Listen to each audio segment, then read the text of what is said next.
दोस्तों पिछली सदी में यूके, अमेरिका और फ्रांस की मिलिट्री के साथ मिलकर इटली ने उस वक्त जर्मनी के पूरे यूरोप पर कब्जा करने की सोच में निकले हिटलर के ख्वाबों को चकनाचूर कर दिया।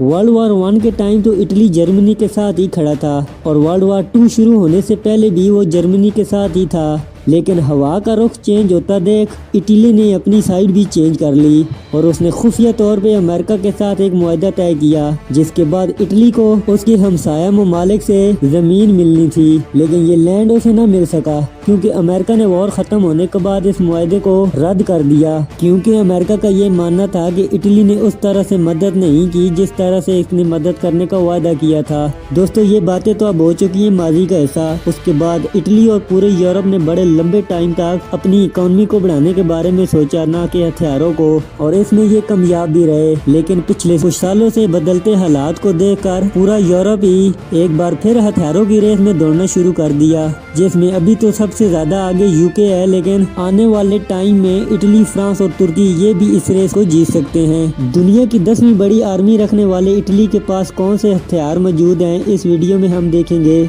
अगर मेरी की गई कोशिश आपको अच्छी लगे तो मेरी वीडियो को लाइक और चैनल को सब्सक्राइब जरूर कीजिएगा ताकि आप तक ऐसी वीडियोस पहुंचती रहें। लेकिन वीडियो शुरू करने से पहले मेरा आपसे एक सवाल, वर्ल्ड वॉर 2 कौन जीता था, अमेरिका, जर्मनी या इनमें से कोई भी नहीं? अगर आपको जवाब आता है तो आप कमेंट्स में इसका जवाब जरूर दीजिएगा।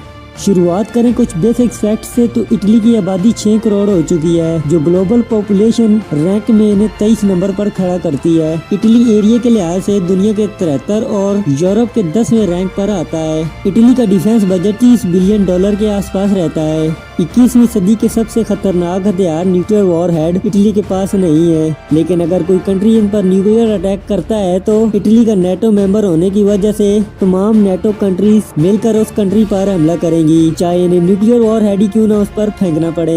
इटली के पास एक्टिव पर्सनल की तादाद 3,70,000 से भी ज्यादा है और तकरीबन इतनी ही पैरामिलिट्री फोर्सेज और रिजर्व फोर्स भी है। बेसिक फैक्ट के बाद देखते हैं इटालियन मिलिट्री की जमीनी ताकत। मेन बैटल टैंक की तादाद 195, armoured vehicle 6000, 70 self prepaid artillery और 110 स्टाउड आर्टिलरी गन इटालियन मिलिट्री इस्तेमाल करती है। इटली के पास मल्टीपल रॉकेट लॉन्चर की 21 यूनिट हैं। यही है इटली की जमीनी ताकत। इसके बाद देखते हैं इटली की फिजाइया के पास कितनी ताकत है। सबसे पहले देखें एयरक्राफ्ट, तो इनकी तादाद इटली के पास 860 है, जिनमें अटैकर की तादाद 100 है। इसके बाद इनके पास हैं 400 हेलीकॉप्टर, जिनमें से 60 हेलीकॉप्टर ऐसे हैं जो अटैकर हैं। इसके बाद देखिए इटली की नेवी की कुछ मेन वेपन, तो इनमें ये इस्तेमाल करते हैं 2 एयरक्राफ्ट कैरियर। इसके अलावा हैं इनके पास 4 डिस्ट्रॉयर शिप, इनके पास हैं 13 फ्रिगेट और कोई भी कॉर्वेट इनके पास नहीं है, और इनके पास हैं 8 सबमरीन्स। यही है इनकी नेवी की ताकत। अगर हमारी वीडियो ये आपको अच्छी लगी तो आप हमारी वीडियो को अपने दोस्तों के साथ शेयर जरूर कीजिएगा। मिलते हैं किसी और वीडियो में, तब तक के लिए अल्लाह हाफिज।